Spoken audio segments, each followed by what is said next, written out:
형제님으로 안녕하세요. 오늘은 5월 10일 금요일 거룩한 소명을 받은 하나님의 사람이라는 제목으로 디모데전서 6장 11절부터 21절까지를 묵상합니다. 11절 오직 너 하나님의 사람아 이것을 피하고 의와 경건과 믿음과 사랑과 인내와 온유를 따르며 믿음의 선한 싸움을 싸우라. 영생을 취하라. 이래 가야 내가 부르심을 받았고 많은 증인 앞에서 선한 증언을 하였도다. 자, 바울이 디모데에게 너 하나님의 사람아 라고 얘기합니다. 디모데에게 사역자로 목회자로 교회와 하나님의 공동체를 섬기고 특별히 성도들이 잘못된 가르침, 잘못된 어떤 신앙의 관습과 습관을 따라가지 않고 바울이 가르치고 전파했던 그 복음, 십자가의 복음대로 살아갈 것을, 그래서 디모데가 헬퍼로서 사역자로서 그걸 도우라고 했는데, 그러면서 이 모든 것들을 크리스찬으로서 지켜갈 것들을 얘기하면서 바울이 내린 결론은 하나님의 사람이라는 것입니다. 하나님의 사람으로 어떻게 살아가야 되는지를 생각하고 고민하고 결정하라는 것이죠. 자, 우리 모두는 하나님의 사람입니다. 내가 누구인지를 알면 내가 무엇을 어떻게 살아가야 할지를 구체적으로 깨닫고 움직일 수 있다는 것이죠. 자, 그래서 이것들을 피하고는 어제 본문에 있었던 어떤 물질을 쫓는 건 자족하지 않고 물질을 쫓고 어떤 잘못된 방법과 그 모든 것들로 물질을 취급하고 물질에 올인하고 물질에 의해 움직이는 인생을 살아가는 것들을 피하라는 것이죠. 그것을 그렇게 살아가지 말고 그 다음에 대신 따라야 될 것은 의와 경건과 믿음과 사랑과 인내와 온유라고 얘기합니다. 다시 말하면 예수 그리스도의 삶을 따라가라는 것이죠. 예수님의 그 삶, 십자가를 통해서 우리를 사랑하셨고 공의를 지키셨고, 그리고 우리를 사랑하심으로 인내함으로 그 다음에 모든 죄악에 온유하시고 죄악된 삶을 선택하는 우리를 바라보면서 온유와 위로로 우리를 세우시고 이끄셨던 그 하나님의 아들의 모습들을 따라가라는 것이고, 그러면서 12절 믿음의 선한 싸움을 싸우라. 그러면서 악한 영과의 전쟁을 싸워가라는 것이죠. 그것이 경건한 삶, 하나님의 사람으로 살아가야 될 모습이고요. 마지막으로 영생을 취하라입니다. 영생을 취하라는 것은 영원한 삶을 살아가라는 것이, 다시 말하면 지금의 삶이 전부가 아니라 하나님의 나라가 완성되고 그리고 영원한 삶을 누릴 것을 바라보고 현실에 묶여있는 삶을 살지 말라는 것이죠. 그래서 눈앞에 보이는 이익이 아니라 영원한 하나님 나라를 취하라는 것입니다. 이를 위한 내가 부르심을 받았고 많은 증인 앞에서 선한 증언을 하였도다.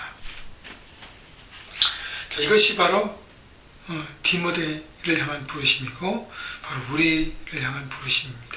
그렇기 때문에 우리가 이 땅 가운데 하나님께서 우리에게 주신 자기 일터의 삶의 현장에 따라서 그 부르신 대로 거기서 하나님의 사람으로 살아가라는 것입니다.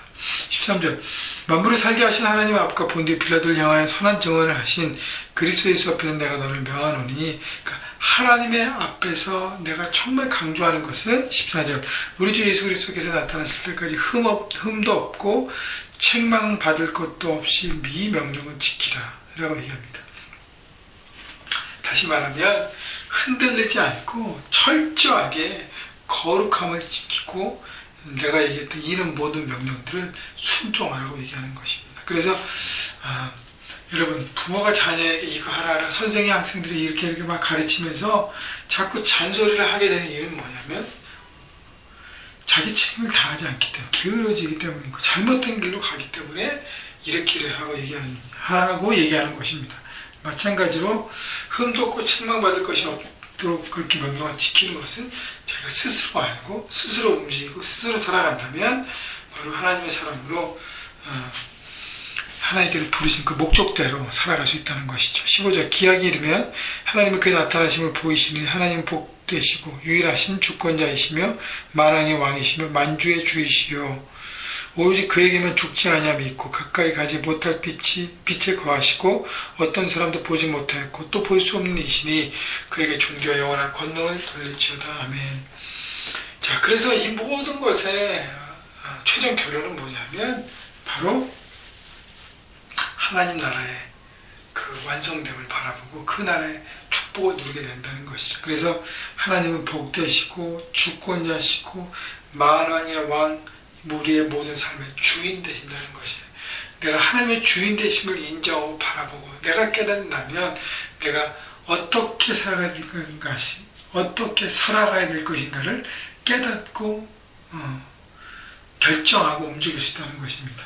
그래서 하나님의 그 다시 오심, 주님의 다시 오심, 하나님 나라의 완성을 바라보고 그래서 하나님의 영광을 위해서 살아가라고 얘기하는 것입니다. 우리가 많은 부분에서 잘못됨을 선택하고 죄악을 선택하고 거짓과 불의를 선택하는 것은 내 중심으로 내 것을 채우기 위한 것에 집중하다 보면 그렇게 된다는 것이죠. 그래서 이 모든 사명을 이루는 것도 바로 하나님 나라, 하나님의 영광을 바라보라고 얘기합니다. 자, 그러면서 17절, 내가 이 세대 부한 자들을 명하여, 그러면서 여러분 지금도 마찬가지고 그때도 마찬가지 같아요. 어떤 황금 만능주의에 있기 때문에 물질에 특별히 많이 갖고 있는 사람들, 물질에 집중해서 그것만 바라보는 사람들에게 어떻게 살아야 될까를 가르치라는 것이죠. 그래서 첫 번째, 마음을 높이지 말고 교만하지 말라는 것이요. 물질에 따라 사람의 스테이터스가 바뀌지 않는다는 거예요. 물질은 우리가 하나님 나라를 위해서 쓰기 위해서, 사용하기 위해서 주신 것이라는 것. 그 다음에 정함이 없는 재물에 소망을 두지 말고, 그래서 물질에 소망을 두지 말라는데, 정함이 없는 재물이라는 것은 정직함으로 일하는 거예요. 확실하고 하지 않고 정직하지 않은 물질은 손을 대지 말라는 것입니다. 그러니까 거짓으로 물질을 채우는 삶을 살지 말라는 것을 얘기하고요. 오직 우리에게 모든 것을 후히 주사 누리게 하시는 하나님께 두며, 물질에 마음을 두지 않고 물질을 주시는 그 하나님, 공급하시는 그 하나님께 마음을 두고 집중하라고 얘기합니다. 18절, 그러면서 선을 향하고 선한 사업을 많이 하고 나누어 주기를 좋아하며 너그러운 자가 되게 하라. 그러면서 나누는 일을 기뻐하고, 그래서 자기에게 주신 그 물질을 가지고 사람을 세우고 섬기고 베풀고 그런 것을 위해서 집중하라고 얘기하는 것이죠. 왜냐하면 19절, 이것이 장래에 자기를 위하여 좋은 돈을 쌓아 참된 생명을 취하는 것이다. 이것이 바로 하늘의 보물을 쌓는 삶이기 때문이에요. 이 땅에 없어질 것에 보물을 쌓으면 다 없어지고 끝이지만, 하늘의 보물을 쌓으면, 하늘 어카운트의 보물을 쌓으면 그것은 영원히 남아있는 어카운트이 되기 때문인 것입니다. 확실한 것에 투자하는 것이죠. 20절, 디모데야, 망령되 헛된 말과 거짓된 지식의 반론을 피함으로 내게 부탁한 것을 지키라. 이것을 따르는 사람들이 있어 믿음에서 벗어났느니라. 은혜가 너희와 함께 있을지어다. 마지막으로 잘못된 가르침, 하고 있는 사람들과 논쟁하지 말고 그것을 피하고 그리스도의 복음을 나타내고 복음을 가르치는 것에 집중하라고 얘기합니다.